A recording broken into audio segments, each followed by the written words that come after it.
Me again, you do strong again. ကြည့်ရှင်လဲကြည့်ပါနော်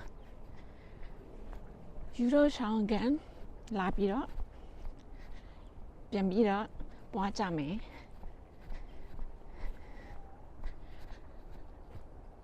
ဒီနေ့မမပြန်မှထပ်သွားမယ်ဟိုနေ့တော့သွားတာနည်းနည်းပဲ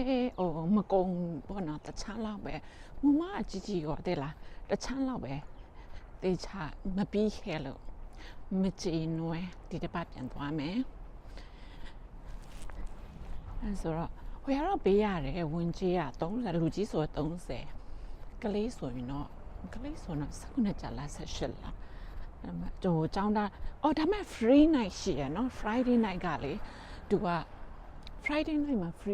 free ဝင်လို့ရတယ်ညနေပိုင်း6နာရီနဲ့9နာရီကြားမှာလေမမ free night ဟုတ်တယ်အဲ့ဒါအခုအိမ်ကနေထွက်ပြီးတော့မသွားတဲ့လမ်းမှာအဲ့ဒါအိမ်ကနေအထားကိတ်ကိုမြို့လောက်ရှောက်ရမှထင်တယ်10မိနစ်လောက်တော့မရှိပါဘူး9မိနစ်6မိနစ်ပေါ့ဒီနေ့လမ်းလျှောက်ရင်းနဲ့ရှောင်ပြောချင်တာလမ်းလျှောက်ရင်းနဲ့စကားပြောချင်တဲ့အရာပါပြောချင်တယ်ဆို energy လေနော် energy ဆိုတဲ့အကြောင်းကိုရှောင်ပြောချင်တယ်ဘာလဲလမ်းလျှောက်တာပဲအရင်မြန်တာလားမသိဘူးစကားပြောဒီကဘေးနားမှာကြွီနဲ့တော့နေတယ်လို့ပဲ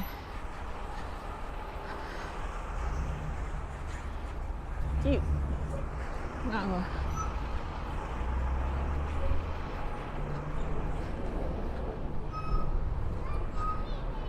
သမီးရတယ်အဲ့ဒါ energy ဆိုတဲ့အကြောင်း energy ကဘာလဲဆိုတော့ဒီလိုကွာကိုချမှုရမလား energy alignments မဖြစ်တာတော့ကိုနဲ့ဘယ်လိုပြောမလဲတကယ်လို့တနေရသွားပြီလားဆိုရင်ဖိတ်ရင်ပေါ့နော်ဖိတ်ရင်တနေရသွားရင်ဆိုရင်အဲ့ရတို့ရန်ကောနော်တနေရသွားပြီလားဆိုတငယ်ချင်းနဲ့သွားပြီလားဆိုရင်အဲ့တငယ်ချင်းနဲ့သွားမှာပျော်ရွှင်မှုကိုမရပဲနဲ့ပြကွာတနာကြီး drain ဖြစ်တယ်ဆိုတာဟာလေခဏခဏကြောက်ဘူးမှာပေါ့အဲ့လိုမျိုးဖြစ်ဆိုရင်လေနော်တင်မလားကိုကပဲတူးရှာသွားရင်ဆို negative energy တွေပဲရတယ်ပေါ့နော်အဲ့လိုမျိုးတော့ပြောချင်တာအဲ့ကြတော့အဲ့ဒါကိုကောင်းမွန်တဲ့ energy တွေရဖို့တော့ကိုကပဲညာနဲ့ hand out လုပ်တယ်ဘယ်သူနဲ့ surrounding လုပ်တယ်ကိုယ့်ရဲ့ surrounding ကအရင်အရေးကြီးလို့ထင်တယ်ဥမာလူတယောက်နဲ့သူငယ်ချင်းတယောက်နဲ့ hand out လုပ်တာတော့ကိုကအဲ့ surrounding တစ်ခုမှာအဲ့ပတ်ဝန်းကျင်တစ်ခုတွားတာလို့ဆိုရင်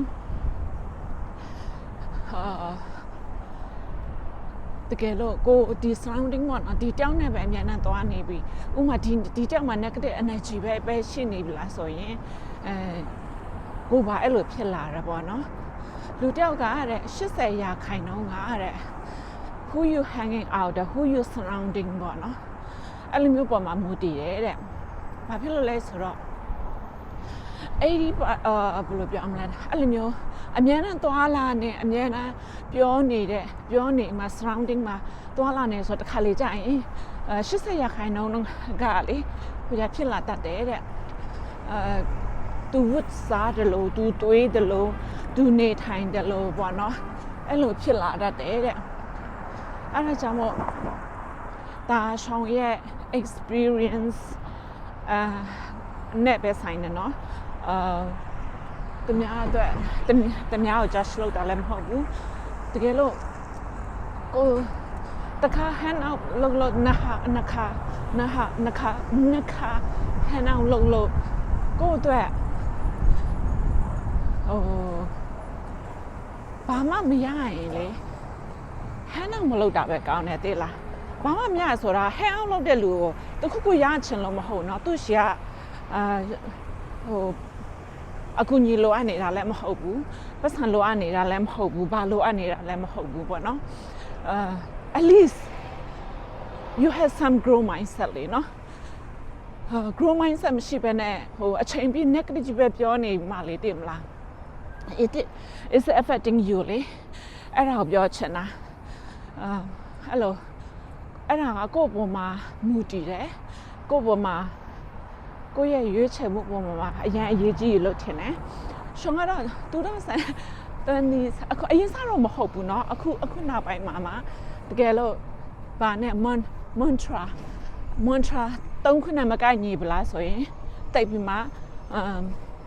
မတော်ဘူးတိတ်ပြီးမှကိုယ့်ကိုပဲเนาะဘယ်မှတကယ်လို့တခုခုပေါ့เนาะ grow glow flow မရှိပလားဆိုရင်ဒီ mantra နဲ့မပြည့်စုံလားဆိုရင် I would say no ပေါ့နော် at least you have something grow mindset ပေါ့နော်အမျိုး mindset ရှိတဲ့လူဆိုရင်okay သူနဲ့တည်ရကွာလူကစကားပြောချင်တာနဲ့ဒီတယောက်က grow mindset ရှိတာမရှိရဆိုတာတည်ရခါကျတော့ကိုရွေးချယ်ဖို့မှာကိုမူတည်တယ်လို့အဲ့ဒါကြောင့်မို့2026မှာရွေးချယ်ဖို့